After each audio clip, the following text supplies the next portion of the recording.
It's your daughter's 9th birthday. Your wife is laughing at something you just said. The candles are still smoking from being blown out 30 seconds ago. And then your phone buzzes, face down on the table. You almost don't answer it. You almost let it ring out the way you have every single time for the last 10 years. But something makes you flip it over. One word on the screen. A word you were told you'd only ever see once. A word that means everything you built. This table, this family, this life was never really yours to keep. Level 1. The ordinary life. 10 years ago, you weren't anyone. That was the entire point. You'd spent 18 months in a program most people don't know exists, trained to become forgettable. A man with an unremarkable job, an unremarkable house, an unremarkable name. They gave you a mortgage, a marriage that started as a cover and slowly became real. 2 kids who have no idea their father once memorized 6 languages and could disassemble a rifle blindfolded in under a minute. You became an insurance adjuster. You coached Saturday morning soccer. You forgot most days that you were anything other than what you appeared to be, until nights like tonight, when the phone on the table stopped being just a phone. Level 2, the word. The word on the screen was meridian. Just one word. No name, no number, no context. But you knew exactly what it meant because they drilled it into you a decade ago until it lived somewhere below conscious thought. Meridian meant the sleeper wakes. Meridian meant pack the bag hidden behind the water heater, the one your wife has never once asked about. Meridian meant you have 4 hours before someone comes looking for you, and it might not be your handlers. Your wife asked if everything was okay. You heard yourself say, "work thing," in a voice that sounded steadier than you felt, and you realized, with a cold drop in your stomach, how easily the lying still came. The bag had been sitting behind that water heater since the day you moved in. Your wife walked past it 1,000 times doing laundry and never knew. Inside, a passport for a man named Daniel Cho, $40,000 in mixed currency, and a pistol you hadn't held in 10 years, but that still felt exactly the same in your hand. Heavier than memory, lighter than guilt.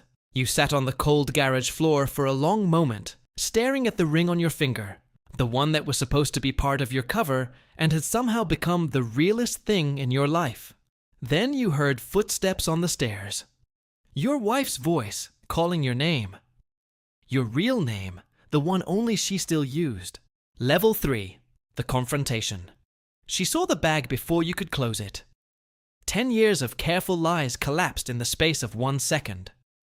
"What is that?" she said. Not a question, more of a demand, her voice shaking in a way you'd never heard before. You could have lied again. You were good at it. It was technically your job. Instead, for the first time in a decade, you told her the truth. All of it. The program. The name that wasn't Daniel Cho, and wasn't quite your name either.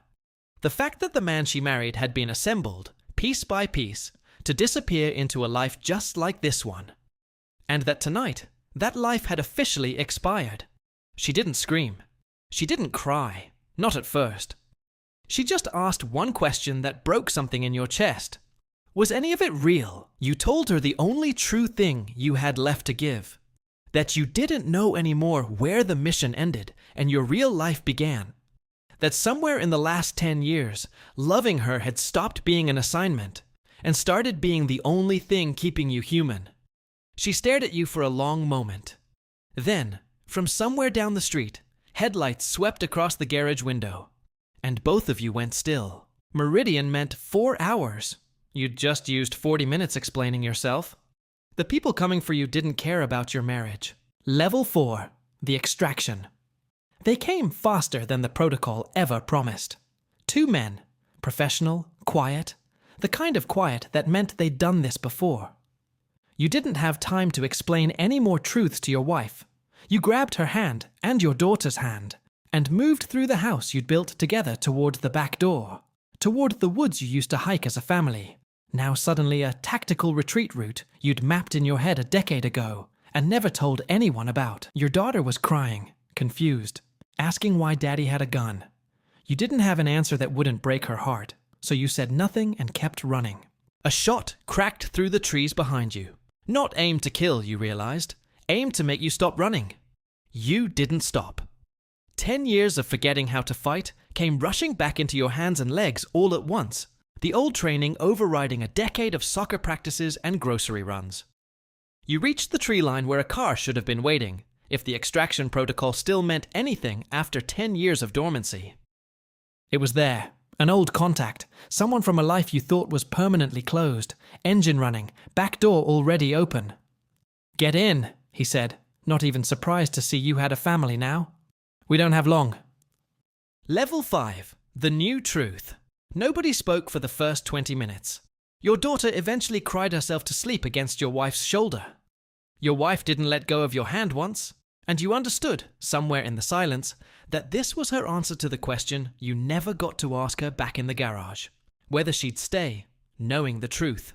You didn't know yet where this car was taking you, or what your life would look like tomorrow, or the day after.